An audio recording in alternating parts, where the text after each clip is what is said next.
Atomic structure में last class में हम बहुत सारे क्वेश्चंस किए 11th क्लास की केमिस्ट्री का एक टॉपिक। और कोई भी चैप्टर जब समाप्त होता है तो उसके बाद में हमारा प्रैक्टिस क्या रहता है कि उस चैप्टर से जुड़े हुए जितने वैरायटी ऑफ क्वेश्चंस पॉसिबल है उन सब को हम एक बार डिस्कस कर लें, एक बार उनको सॉल्व कर लें during the class only. Last class में अपन ने लगभग काफ़ी क्वेश्चंस किए थे, 40-50 क्वेश्चन किए थे। आज कुछ और क्वेश्चंस अपन करने वाले हैं, है ना। तो पार्ट 2 है आज एटॉमिक स्ट्रक्चर के लिए क्वेश्चन बैंक का। तो इसमें हम आज अपन बोहर के एटॉमिक मॉडल के क्वेश्चंस कुछ करने वाले हैं। देखो, पहला क्वेश्चन सबसे पहले कि electron revolving in ground state, hydrogen atom है, struck by a photon of energy 12 electron volt, the photon will end up in which orbit. हमने क्या किया, एक इलेक्ट्रॉन जो है बोहर के फर्स्ट ऑर्बिट में रिवॉल्व कर रहा है ना। इसको किसी फोटोन ने, कोई फोटोन है 12 इलेक्ट्रॉन वोल्ट का, उसने हिट किया तो ये फोटोन किस ऑर्बिट में चला जाएगा, ये सवाल है ना। अब देखो, ये जो सवाल है थोड़ा थोड़ा ऐसे है, सब्जेक्टिव सवाल है, मतलब इसमें सोचने वाली बात है थोड़ा सा। फोटोन की जो नेचर होती है उसको ध्यान में रखते हुए ये सवाल बनाया गया है। जैसे हम जानते हैं ये न्यूक्लियस है और फर्स्ट ऑर्बिट में या फिर ग्राउंड स्टेट में इलेक्ट्रॉन मौजूद है। ग्राउंड स्टेट का मतलब इलेक्ट्रॉन कहाँ मौजूद है, फर्स्ट। अब फोटोन आया, फोटोन के पास कितना है, 12 इलेक्ट्रॉन वोल्ट है या नहीं है ना। अगर फोटोन के पास 12 इलेक्ट्रॉन वोल्ट है, पहले ये सोचिए आप सवाल कैसे करोगे, बताओ क्या आंसर आएगा इसका। देखो, इस सवाल का आंसर क्या होगा। अब 12 इलेक्ट्रॉन वोल्ट एनर्जी लेके आ रहा है, लेके आ रहा है ना। अब इस 12 इलेक्ट्रॉन वोल्ट को जब ये फोटोन, ये इलेक्ट्रॉन ले लेगा इस फोटोन को। अब देखो, अभी इसके ग्राउंड स्टेट में कितनी होती है, 13.6 इलेक्ट्रॉन वोल्ट होती है माइनस की, है ना। यानी कि इसको इस न्यूक्लियस के इफेक्ट से अगर बाहर निकालना है तो अपन को कितनी चाहिए, माइनस में 13.6 चाहिए, लेकिन आ कितनी रही है, 12 इलेक्ट्रॉन वोल्ट ही आ रही है, आ रही है ना। अब n बराबर 1 में इतनी होती है, n बराबर 2 की बताओ कितनी होती है, n बराबर 2 की कितनी होती है, माइनस में 3.4 इलेक्ट्रॉन वोल्ट। n बराबर 3 की कितनी होती है, माइनस का 1.51 होती है इलेक्ट्रॉन वोल्ट। अब देखो, अपन जब फोटोन भेजेंगे, है ना, फोटोन भेजेंगे तो किस ऑर्बिट में वो जंप कर सकता है, किस ऑर्बिट में जंप कर सकता है, कुछ कह नहीं सकते, क्यों नहीं जंप करेगा। देखो, 13.6 तो बाहर निकालने के लिए जरूरत है। अगर मान लो यहां पे जाना हो तो इनका डिफरेंस कितना होता है, इन दोनों के बीच का डिफरेंस, पहली और दूसरी के बीच का डिफरेंस, डिफरेंस भी लिखे थे ना। ये कितना होता है, लगभग 10 पॉइंट समथिंग होता है ना। और ये कितना होता है, 12 पॉइंट समथिंग होता है। 13.6 में से 1.15 घटाओ, कितना बचा, बताओ कितना बचेगा।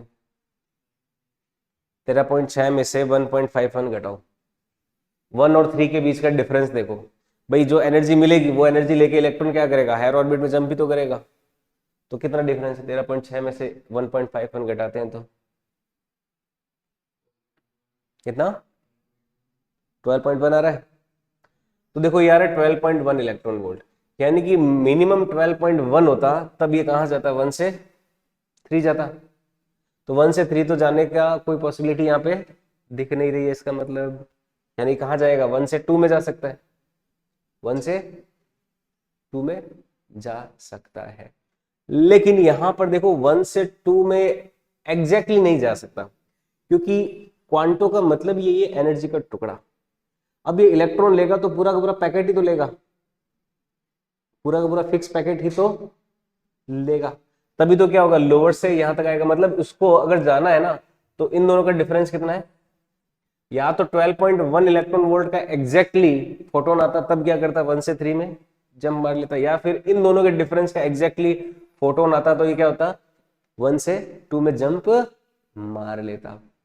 यानी कि उसको एग्जैक्ट उतने ही इलेक्ट्रॉन वोल्ट का जितना इन दोनों के बीच का एनर्जी डिफरेंस, इन दोनों के बीच का कितना है 10.2 है ना, या तो 10.2 इलेक्ट्रॉन वोल्ट का या फिर 12.1 इलेक्ट्रॉन का एग्जैक्टली कोई फोटोन होता तो उसी को ही क्या करता ये एब्जॉर्ब करता।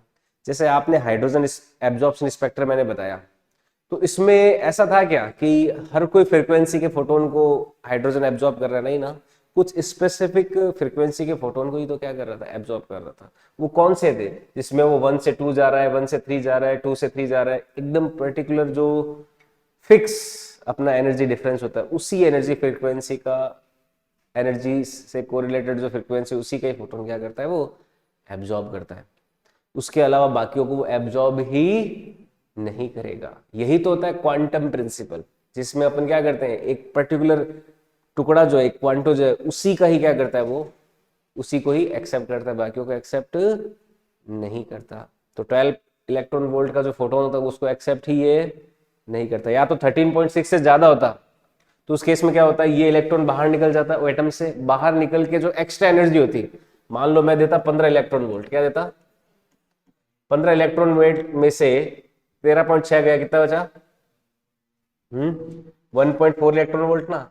तो 13.6 तो इसमें से क्या खर्च हो जाता है इलेक्ट्रॉन को बाहर निकालने में, और 1.4 क्या मिल जाती है उसको काइनेटिक एनर्जी में, 1.4 कहाँ मिल जाती है उसको काइनेटिक एनर्जी में खर्च करने मिल जाती। तो ये प्रॉब्लम बड़ा ही दिमाग लगाने वाला है। तो इस केस में क्या आ रहा है अपना 12 इलेक्ट्रॉन वोल्ट आ रहा है, तो 12 इलेक्ट्रॉन वोल्ट के फोटोन को ये जो हाइड्रोजन एटम है वो एब्जॉर्ब ही नहीं करेगा, क्योंकि 12 इलेक्ट्रॉन वोल्ट के कॉरस्पॉन्डिंग कोई भी क्या है इंटरेक्शन यहाँ पे है ही नहीं। एग्जैक्ट इंटरेक्शन होना जरूरी है, वरना अगर कोई भी रैंडम फोटोन को एब्जॉर्ब कर पाता हाइड्रोजन, या तो उन फोटोन्स को एब्जॉर्ब करेगा जिनकी एनर्जी क्या 13.6 से ज्यादा है, या फिर 13.6 से कम वाले फोटोन एब्जॉर्ब करेगा तो केवल उन्हीं को ही करेगा जिनके लिए एनर्जी डिफरेंस एग्जैक्टली क्या हो, उनके ऑर्बिटल्स के बीच का जो गैप का डिफरेंस है वो एग्जैक्टली उससे क्या होना चाहिए मैच होना चाहिए। यही तो था एब्जॉर्प्शन स्पेक्ट्रम अपन ने देखा था। तभी तो, क्योंकि स्पेसिफिक होता है ना, तभी तो फिंगरप्रिंट बनता है एटम का। आई बात समझ में, क्लियर है चीज। तो कौन सा ऑप्शन सही हो जाएगा, तो इलेक्ट्रॉन कहां से रहेगा वो फर्स्ट में रह जाएगा, वापस कहीं नहीं जाएगा, डी ऑप्शन। ठीक है, next calculate total energy kinetic energy of electron in second energy level of orbit. कैसे निकालोगे फॉर्मूला, सीधा फॉर्मूला क्या था टोटल एनर्जी का, टोटल एनर्जी का फॉर्मूला तो क्या है माइनस में 13.6 electron volt Z square upon n square. Lithium है +2, लिथियम के लिए जेड की वैल्यू कितनी 3, रख के निकाल लो फटाफट, प्रैक्टिस कर लो।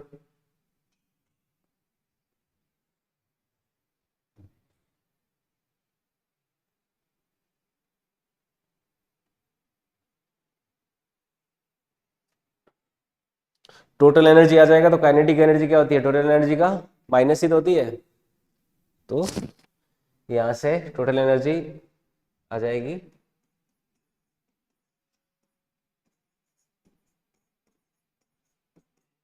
3 का स्क्वायर अपॉन 2 का स्क्वायर, 9 डिवाइडेड बाय 4, तो ये जाएगा माइनस में 13.6 इलेक्ट्रॉन वोल्ट। ये तो टोटल एनर्जी आ गई माइनस का, और काइनेटिक एनर्जी क्या हो जाएगा minus of total energy minus of minus 13.6, यानी कि वो क्या हो जाएगा +13.6 इलेक्ट्रॉन वोल्ट। समझ में आया बात।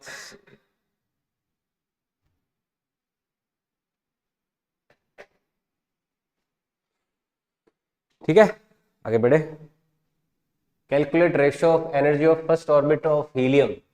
हीलियम का फर्स्ट एनर्जी लेवल के साथ हीलियम प्लस के जो सेकंड एक्साइटेशन एनर्जी है, देखो सेकंड एक्साइटेशन स्टेट कौन सी होती है n बराबर 3 वाली होती है नहीं होती, तो E3 पता लगानी किसकी, लिथियम प्लस 2 की, इन दोनों का रेशियो बताओ क्या होगा, फटाफट निकाल लो। फॉर्मूला क्या, माइनस में 13.6 electron volt Z square upon n square Z square upon में एन स्क्वायर, तो कितना आ जाएगा 4:1 आ गया। Second excited energy, excited state, मैंने बोला था आपको सेकंड एक्साइटेड स्टेट कब होता है, n बराबर 3 के लिए होता है ना। Next, calculate the difference energy between third and second orbit of helium, helium के थर्ड और सेकंड ऑर्बिट के बीच का एनर्जी डिफरेंस निकालो। फॉर्मूला पता है, निकाल लो उससे जे, पहले तो E3 निकाल लो, फिर E2 निकाल लो, E3 में से E2 घटा दो, बताओ क्या है answer.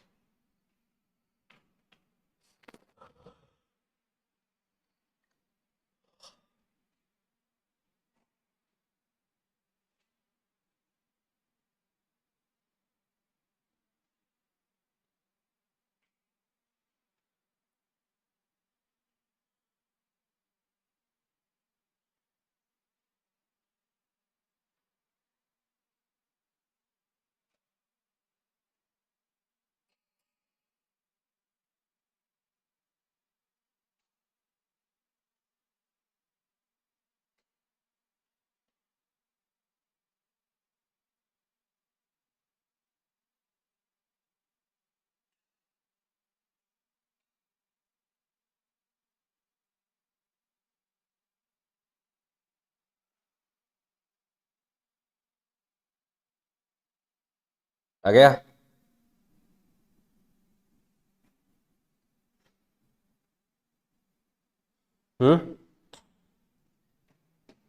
Third orbit and second orbit of helium E3 minus E2, तो क्या हो जाएगा, माइनस में 13.6 इलेक्ट्रॉन वोल्ट E2, E2 के लिए देखो माइनस में 13.6 तो कॉमन ले लेंगे, E3, E3 हो गया हीलियम के लिए 2 का स्क्वायर अपॉन 3 का स्क्वायर माइनस 2 का स्क्वायर अपॉन 2 का स्क्वायर, ये तो होगा है ना, 2 का स्क्वायर कॉमन ले लो, माइनस में 13.6 इंटू 4, 1/9 माइनस 1/4, माइनस में 13.6 इंटू 4, ये हो जाएगा 4 माइनस 9/36, क्रॉस मल्टीप्लाई करके एलसीएम ले लिया, तो ये 4 से जाएगा वापस 9 बार, तो हो जाएगा माइनस में 13.6 इलेक्ट्रॉन वोल्ट, 4 में से 9 गया, माइनस में 5 डिवाइडेड बाय 9, माइनस माइनस हो जाएगा प्लस, तो ये हो जाएगा माइनस माइनस प्लस, यानी कि 13.6 इंटू 5/9, 5 का मल्टीप्लाई किया तो आ जाएगा 5 हम 30, 3 15 और 3 18, 1 5 1 5 और 1 6, 68 है, 9 का डिवाइड किया तो यह जाएगा 9 7 63 7 और 5 0, समझो आपका लगभग 7.6 इलेक्ट्रॉन वोल्ट के आसपास आ जाएगा। ठीक है, आई बात समझ में। नेक्स्ट सवाल, calculate ratio of difference in energy between third and second orbit, निकाल लोगे, सेम सवाल है, रिपीटेटिव कर लोगे, एनर्जी डिफरेंस निकाल के फिर उनका रेशियो निकालना है ना, ट्राई करना आप। Next, calculate first separation energy of lithium plus 2, first separation energy, first separation energy lithium plus 2 की कितनी हो जाएगी, जो उसके ग्राउंड स्टेट में इलेक्ट्रॉन है उसकी देखो एनर्जी देखते हैं, तो ये क्या हो गया, Z square upon n square होता है ना, तो जेड तो हो गया लिथियम का कितना 3 का स्क्वायर और ग्राउंड स्टेट के लिए 1 का स्क्वायर, है ना। ठीक है, अब फर्स्ट सेपरेशन एनर्जी के लिए एक तो E1 निकालिए और एक E2 निकालिए और दोनों का डिफरेंस देखिए, ये तो आ गया E1 और E2 देखें अगर तो E2 आ जाएगा माइनस में 13.6 इलेक्ट्रॉन वोल्ट इंटू 3 का स्क्वायर अपॉन 2 का स्क्वायर, तो ये आ जाएगा माइनस में 13.6 इलेक्ट्रॉन वोल्ट, दोनों का जो डिफरेंस है ये आ रहा है अपना 9 बाहर ले लिया, 1/4 माइनस 1, 1 माइनस 1/4 या फिर 1 माइनस 1/4, माइनस में 13.6 इलेक्ट्रॉन वोल्ट, ये हो गया 9 इंटू 3/2/4, है ना। लिथियम +2 का फर्स्ट, देखो इसको थोड़ा, ये जो टर्म है ना फर्स्ट सेपरेशन एनर्जी का मतलब क्या है इसको समझना। फर्स्ट सेपरेशन एनर्जी होती है जो फर्स्ट एक्साइटेड स्टेट है ना, उससे इलेक्ट्रॉन को सेपरेट करने के लिए जो एनर्जी रिक्वायर्ड होगी उसको क्या बोलेंगे अपन, फर्स्ट सेपरेशन एनर्जी। पहले तो इसको डिफाइन करके समझिए, ये है energy required to separate electron from first excited state. Electron को किससे रिमूव करना है, फर्स्ट एक्साइटेड स्टेट से जब रिमूव करते हैं तो उसके लिए जो रिक्वायर्ड एनर्जी है वो क्या कहलाती है अपनी, फर्स्ट सेपरेशन एनर्जी कहलाती है। अब यानी कि अपन को इलेक्ट्रॉन कहां से भेजना है, फर्स्ट एक्साइटेड स्टेट कौन सी होती है, E2, E2 से इलेक्ट्रॉन कहां भेजना है, E इंफिनिटी। यानी कि हमें क्या चाहिए, एक्चुअल में E2 ही चाहिए। जो E2 आएगी वही क्या हो जाएगी, हमारी फर्स्ट सेपरेशन एनर्जी आएगी।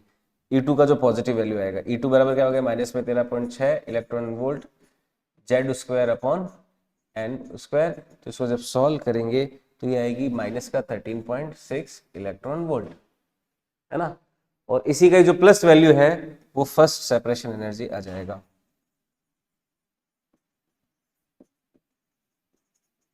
समझ में आई बात। तो फर्स्ट सेपरेशन एनर्जी आ गया, क्या क्या प्लस का 30.6 इलेक्ट्रॉन वोल्ट। क्लियर, आया समझ में। फर्स्ट सेपरेशन एनर्जी क्या है, इलेक्ट्रॉन जब फर्स्ट एक्साइटेड स्टेट यानी कि n बराबर 2 में है तो वहां से इसको सेपरेट करने में जो एनर्जी रिक्वायर्ड है वो क्या होगा, हमारा फर्स्ट सेपरेशन एनर्जी होगा। आगे बढ़ते हैं। Potential energy of electron present in orbit, देख कोई हाइड्रोजन का ऑर्बिट है, हमें नहीं पता कौन सा, लेकिन वहां पे पोटेंशियल एनर्जी है माइनस में 6.8, ठीक है, पर atom. Then find out kinetic energy, total energy and radius of orbit in which the electron is lying. तो कौन से के लिए हो रहा है ये सब, है ना। हाइड्रोजन की ऑर्बिट कौन सी है, अगर ऑर्बिट पता चल जाएगी तो सब पता चल जाएगा। तो देखो इसमें अब उनको क्या दिया हुआ है, पोटेंशियल एनर्जी दिया हुआ है। भाई पोटेंशियल एनर्जी कितना दे रखा है, माइनस में 6.8 इलेक्ट्रॉन वोल्ट। अच्छा टोटल एनर्जी क्या होता है, पोटेंशियल एनर्जी का हाफ होता है, तो ये कितनी है, माइनस का। अब देखो टोटल एनर्जी 3.4 कौन से ऑर्बिट की होती है, ये वैल्यू याद रखनी है ना अपन को, किसके लिए होती है, n बराबर 2 के लिए होती है ना। तो ऑर्बिट का पता चल गया, n बराबर 2 है। अब हमें क्या क्या पता लगाना है, टोटल एनर्जी पहला आंसर आ गया। अब काइनेटिक एनर्जी, काइनेटिक एनर्जी कितनी होती है उस ऑर्बिट की, माइनस ऑफ, तो ये क्या हो जाएगा, प्लस का 3.4 इलेक्ट्रॉन। अगर उसका ऑर्बिट का रेडियस निकालना है तो आर कितना हो सकता है, 0.529 armstrong Z square upon n square, Z तो हो गया 1, अच्छा क्या होता है n square upon Z, n कितना हो गया, 2 का स्क्वायर इंटू 1, तो करेंगे तो वैल्यू आ जाएगी। ठीक है, 4 का मल्टीप्लाई कर देते हैं तो 36, 3, 8, 11, 20, 1, 21, तो 2.116 आर्मस्ट्रॉन्ग, ये आंसर आ जाएगा। समझ आई बात, ठीक है, क्लियर। नेक्स्ट सवाल, in which of the following transition minimum energy is released, किस ट्रांजिशन में मिनिमम एनर्जी रिलीज हो रही है। पहले वाले में देखो कितनी रिलीज होगी, क्या 13.6 रिलीज नहीं होगी, है ना। दूसरे वाले में 3 से 2 जा रहे हैं, तो अच्छा इसमें तो रिलीज नहीं होगी, इसमें तो एब्जॉर्ब होगी। पहली बात तो 1 से इन्फिनिटी जाएगी तो इसमें एब्जॉर्ब हो रही है, रिलीज नहीं होगी, ध्यान से समझना इस बात को, ठीक है। अब 3 से 2 में जाएगा तो कितना होता है, 3 से 2 का 3 में कितनी थी 1.51 और 2 में कितनी थी 3.4, दोनों का डिफरेंस कितना होगा? देखो एक बात और ध्यान रखना, जैसे 1 है, ये जो एनर्जी लेवल डायग्राम है ना, 1 और 2 के बीच में गैप ज्यादा है ना, लेकिन 2 और 3 के बीच में गैप कम होता है, और 3 और 2 के बीच में और गैप कम होता जाता है। मतलब ये जो गैप है ना, जैसे जैसे अपन आगे बढ़ते हैं ये गैप और कम होता जाता है। पहले गैप ज्यादा होता है, फिर कम कम कम कम कम कम कम ऐसे कम होता जाता है। तो अपन 3 से 2 की बात करें, 4 से 5 की बात करें और 3 से 1 की बात करें, हाँ 3 से 1 तो काफी बड़ा गैप हो गया ना भाई। ये 1 हो गया, ये n बराबर 1, n बराबर 2, n बराबर 3, n बराबर 4, n बराबर 5। देखो 3 से 2 का गैप भी ज्यादा होगा, फिर 4 से 5 का गैप, 4 से 5 के गैप का बीच क्या है, कम, और 3 से 1 के बीच का गैप तो क्या है, बहुत ज्यादा।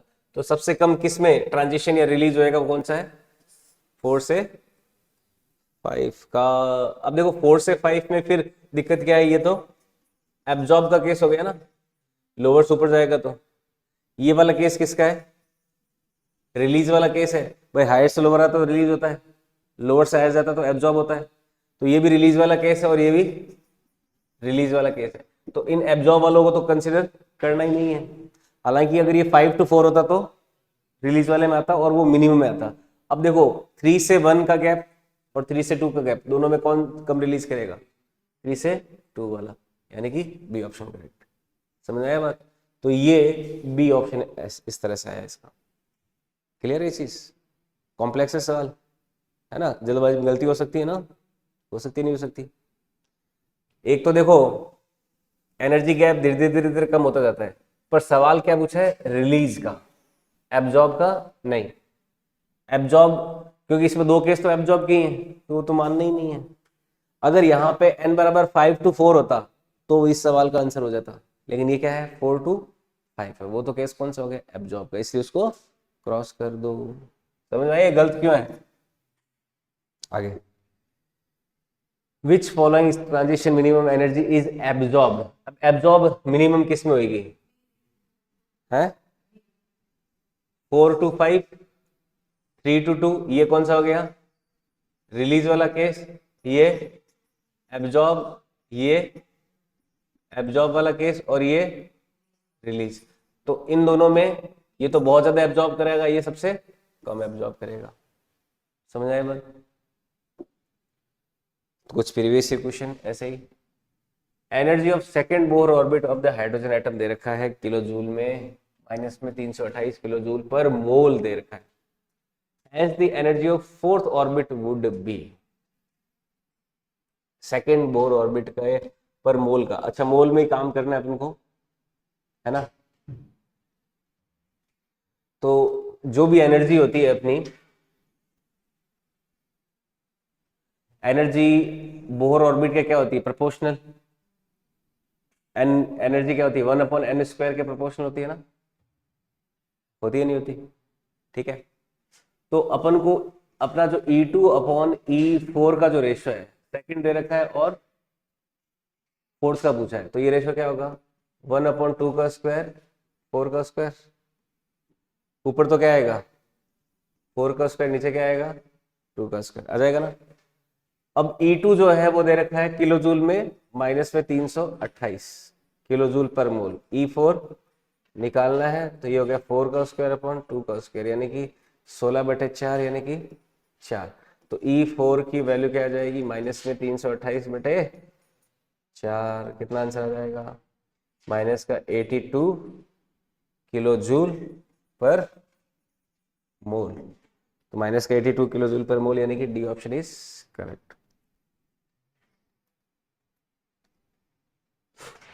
ठीक है, आई बात समझ में? नेक्स्ट,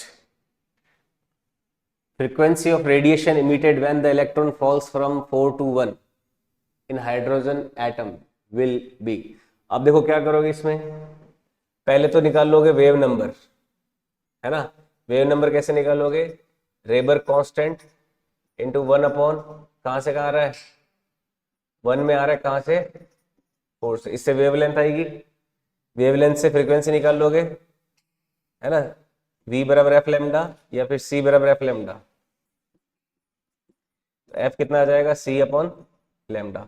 1 अपॉन लेमडा की वैल्यू यहां से आ जाएगी और फ्रीक्वेंसी क्या आ जाएगी, उस 1 अपॉन लेमडा में c का मल्टीप्लाई कर देना तो फ्रीक्वेंसी आ जाएगी। ठीक है, सॉल्व कर लोगे।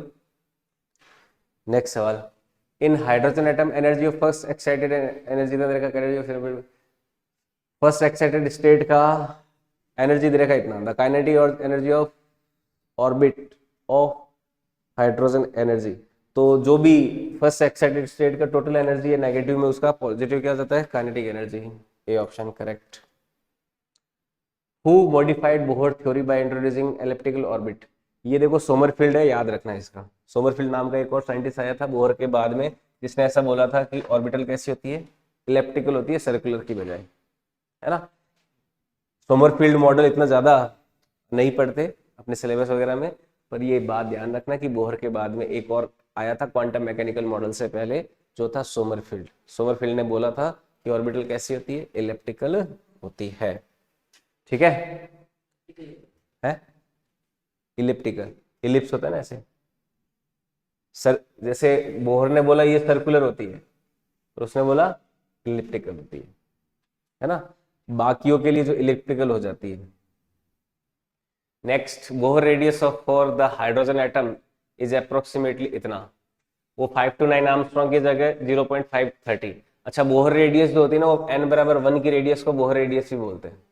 अब है कि the radius for the first excited state, है ना, रेडियस का फॉर्मूला लगाना है, r बराबर 0.530 armstrong into n square upon Z square, Z तो 1 लेना है, n की वैल्यू क्या हो गई 2, तो 4 का मल्टीप्लाई करोगे लगभग 2.221 आ जाएगा।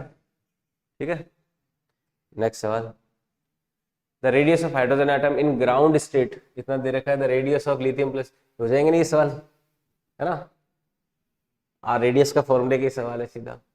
When an electron of charge E and mass m moves with a velocity v about the nuclear charge Ze in a circular orbit of radius r, the potential energy of electron is given by। देखो ये वैसे तो 12th class के अंदर आता है, पर आपको ध्यान रखना है, अगर न्यूक्लियस पे चार्ज Ze है और इलेक्ट्रॉन बाहर घूम रहा है E से, तो जो पोटेंशियल एनर्जी होती है दोनों के बीच की, वो क्या होती है, माइनस में k Ze into e upon में आर स्क्वायर। तो क्या हो जाता है, माइनस में k Z e square upon r, r square नहीं, खाली आर, खाली आर। ठीक है, लेकिन देखो यहां पे के जैसा कुछ दिख ही नहीं रहा।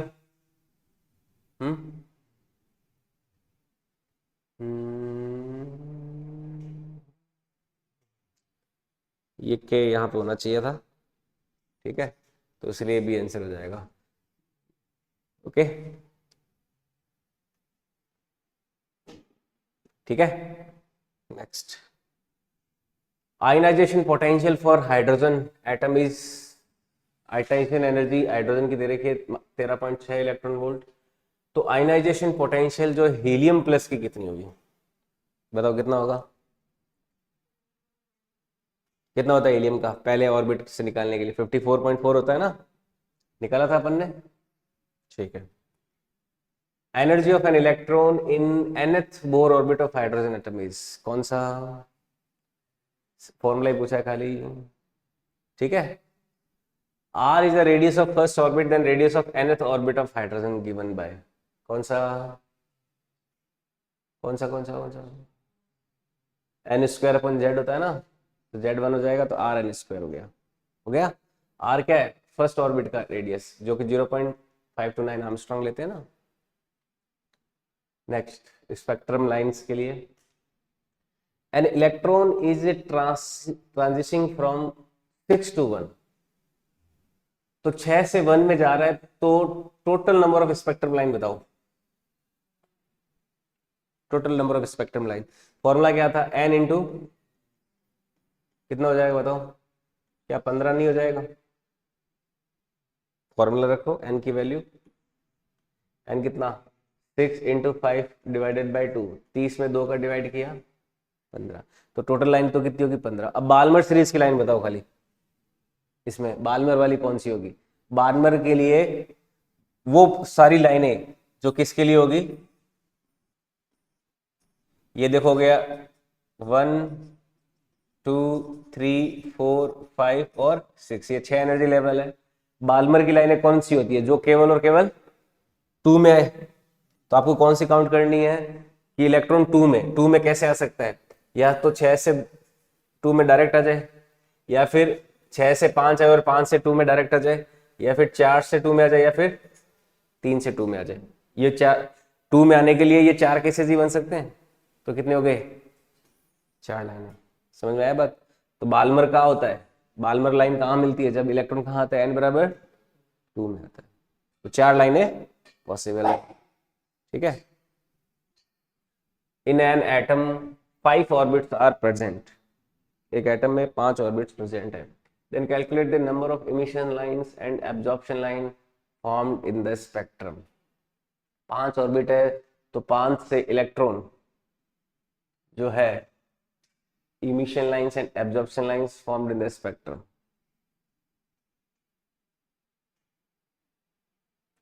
पांच से कितनी हो सकती है,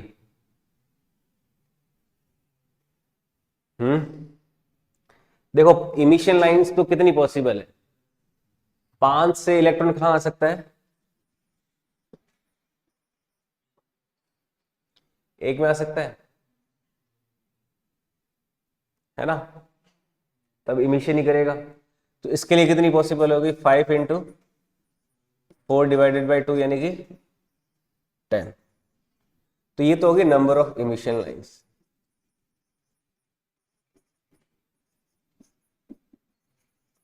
ठीक है, हो गया नंबर ऑफ इमिशन लाइंस। ये क्वेश्चन जो है थोड़ा सा अटपटा कैसे है, देखो इलेक्ट्रॉन के जो 5 एनर्जी लेवल है ना, मान लो ये 5 ऑर्बिट ही कह रहा है कि कितनी मौजूद है उसमें ऑर्बिट्स, 5 ही मौजूद है। थोड़ा ध्यान से समझना इस सवाल को।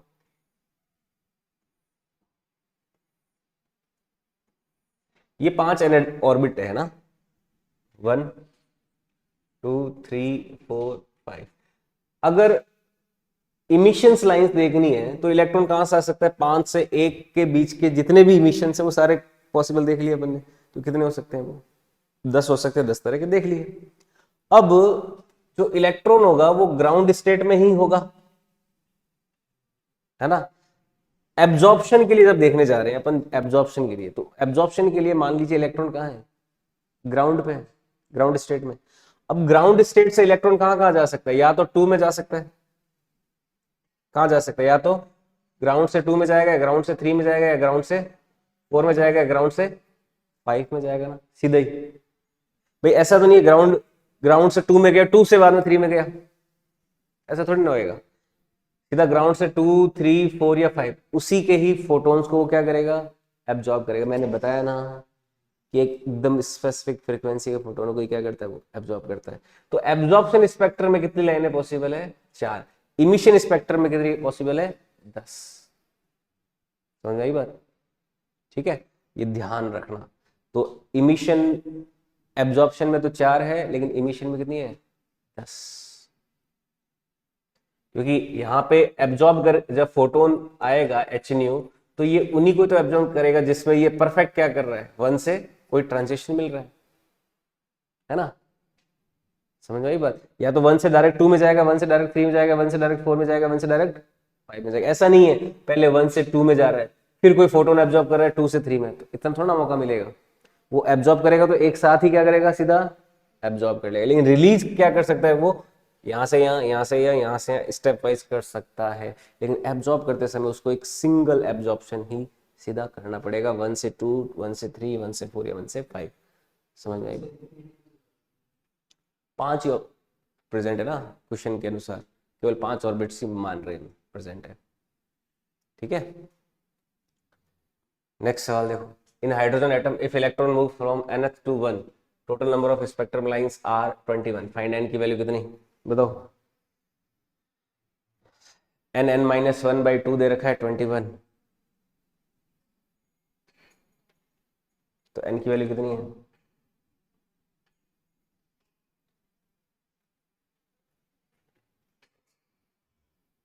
जब भी nth ऑर्बिट से फर्स्ट में आता है तो नंबर ऑफ स्पेक्ट्रम लाइन कितनी होती है? n n minus one by two. ये आपको दे रखा है 21, यानी कि n into n minus one कितना है? 42। तो बताओ n की वैल्यू कितनी होगी? ऐसे दो वैल्यूज बता कि जिनको कॉन्जुगेटिवली दो वैल्यूज जिनको मल्टीप्लाई करे तो 42 आए। 42 आए, तो उसके लिए n की वैल्यू क्या होगी? 7 हो जाएगी ना? बहुत बढ़िया। 7 इंटू 6 क्या होता है? 42 होता है ना? तो 7 6 यानी कि n कितना हो जाएगा? 7 आंसर हो गया। ठीक है। दो कॉन्जुगेटिव वैल्यूज जिनका मल्टीप्लिकेशन 42 हो तो कौन सी होती है? 6 और 7 ही तो होती है। 30 होता तो क्या होता? 5 इंटू 6, है ना? 20 होता तो कितना होता? 4 इंटू 5। तो यहाँ पे क्या हो जाएगा? n की value 7। Next, a certain electronic transition from an excited to ground state of hydrogen atom gives 5 lines of in UV region। UV region कौन सा आता है? How many lines does this transition produce in infrared region?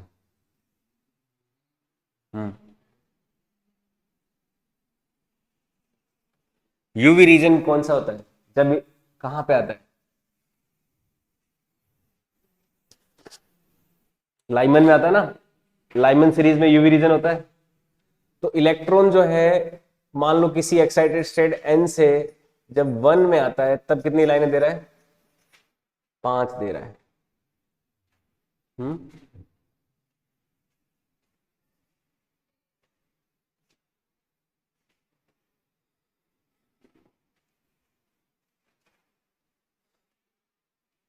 5 लाइनें UV reason की है। ठीक है। 5 लाइनें केवल यूवी रीजन का मतलब क्या है? किसी भी एन से एक में आ रहा है, सीधा डायरेक्ट एक में ही आ रहा है, एन से डायरेक्ट आ रहा है, ऐसा नहीं है कि टुकड़ों टुकड़ों में आ रहा है।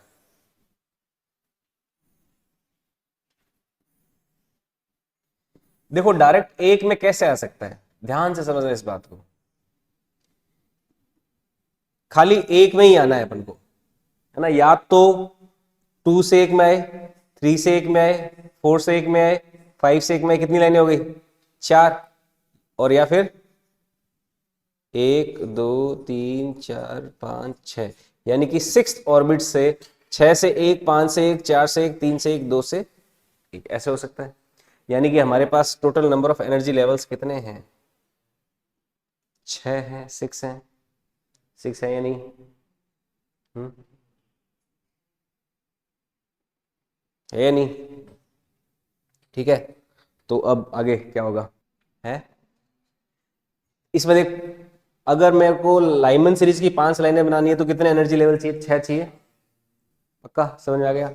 अब विजिबल रेंज के लिए तो बाल्मर सीरीज होता है n बराबर 2 वाला। अब इंफ्रारेड में भेजना है तो कहां कहां भेज सकते हैं?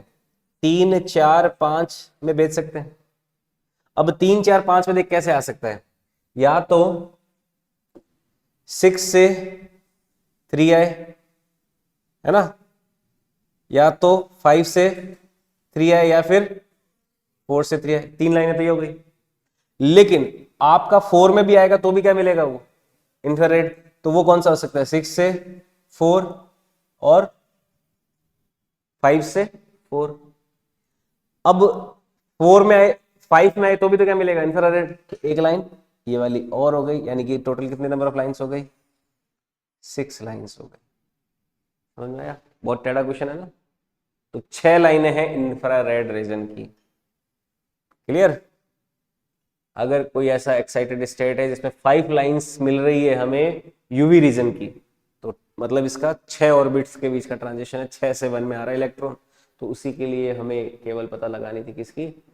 ये ऐसे ही होएगा ये सवाल, है ना? इसका कोई फॉर्मूला ऐसे नहीं है, मैथमेटिक्स इसी तरह से करते हैं। भाई इंफ्रारेड रीजन कब कहां से कहां हो सकता है? 3 में भी हो सकता है, 4 में आए तो भी हो सकता है, और 5 में आए तो भी हो सकता है। 3 4 5 में आए इलेक्ट्रॉन कहीं से भी आ रहा हो, ऊपर वाली, है ना?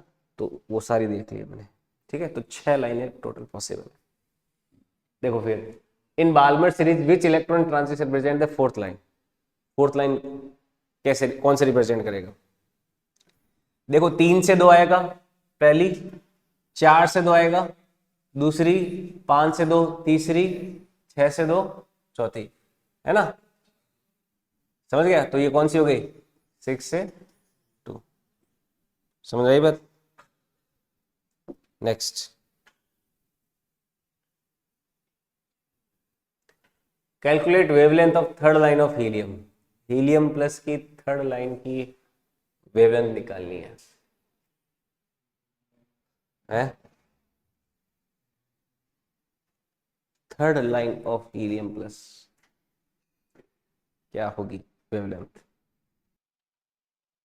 इस सवाल में देखो थर्ड लाइन जो है ना, ऐसा बोल नहीं रखा बाल्मर की थर्ड लाइन, लाइमन की थर्ड लाइन, तो इसमें अपन कुछ कह नहीं सकते, है ना?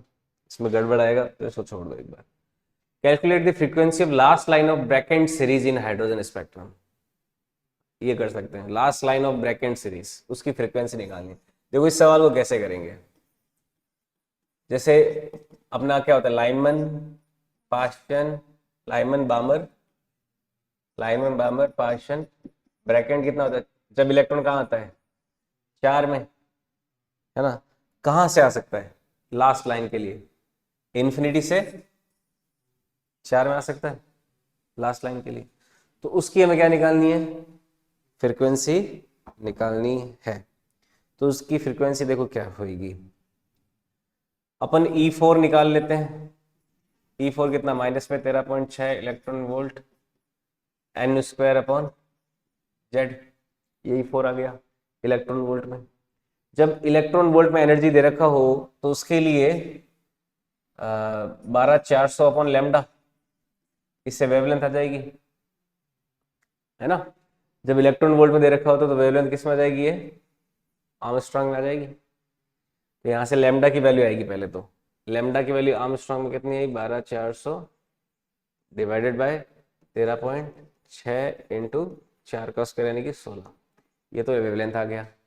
अब फ्रीक्वेंसी निकालना है तो V बराबर होता है एफ लैम्डा, तो एफ क्या हो जाएगा? V upon lambda. और स्पीड ऑफ लाइट जो है वो 3 इंटू 10⁸ ले लेंगे डिवाइडेड बाय लैम्डा। लैम्डा का वैल्यू हो गया अपना 12,400 डिवाइडेड बाय 13.6 इंटू 16, और आर्मस्ट्रॉन्ग में तो 10⁻⁻10 और रख लोगे, ठीक है? तो इससे आपके पास फ्रिक्वेंसी की वैल्यू आ जाएगी। समझ में आया बात? Next, in hydrogen spectrum find the ratio of lambda minimum of Lyman 2 and Balmer series. Lyman और बाल्मर सीरीज की जो मिनिमम वेवलेंथ है उनका रेशियो क्या होगा? अच्छा, लैम्डा मिनिमम हो तो फ्रीक्वेंसी मैक्सिमम, यानी कि एनर्जी ट्रांजिशन क्या है? मैक्सिमम, है ना?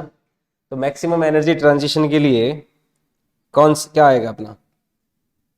अब लाइमन है, लाइमन के लिए तो n बराबर 1 और बाल्मर के लिए n बराबर 2, है ना?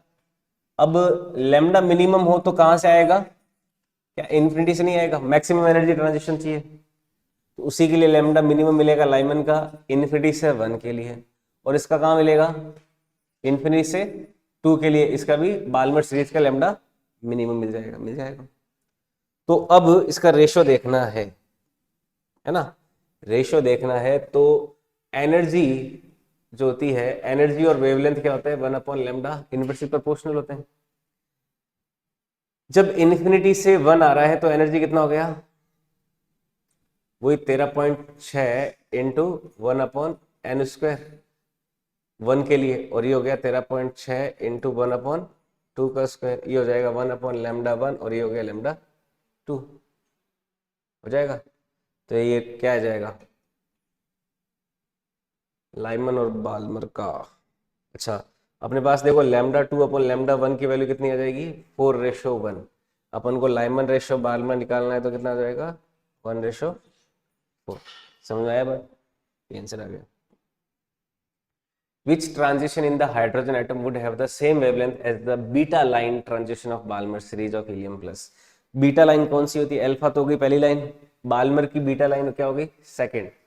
अब सेकंड लाइन बाल्मर की, सेकंड लाइन क्या होगी? पहली लाइन तो होगी 3 से 2 के लिए, सेकंड लाइन कौन सी हो जाएगी? 4 से 2 के लिए, है ना? अगर अपन 4 से 2 का हीलियम का देखते हैं हीलियम के लिए 4 से 2 के लिए एनर्जी का ट्रांजिशन क्या हो जाएगा, माइनस में 13.6 इंटू हीलियम का जेड स्क्वायर यानी कि 4 का स्क्वायर, और 4 से कहाँ आ रहा है 2 में, तो 1/2 का स्क्वायर माइनस 1 का 1, 4 का स्क्वायर।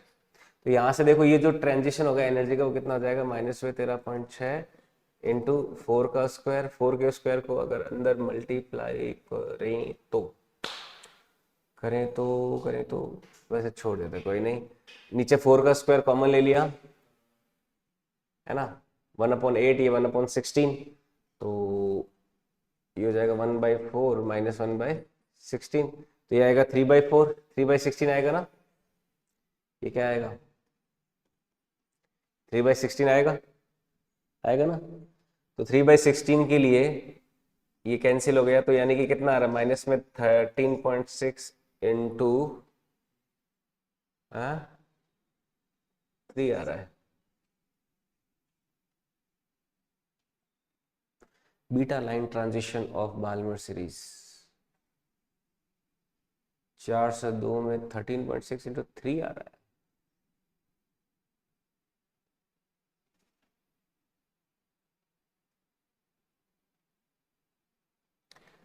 बीटा लाइन ट्रांजिशन देखो, सेकंड लाइन हुई बाल्मर सीरीज की,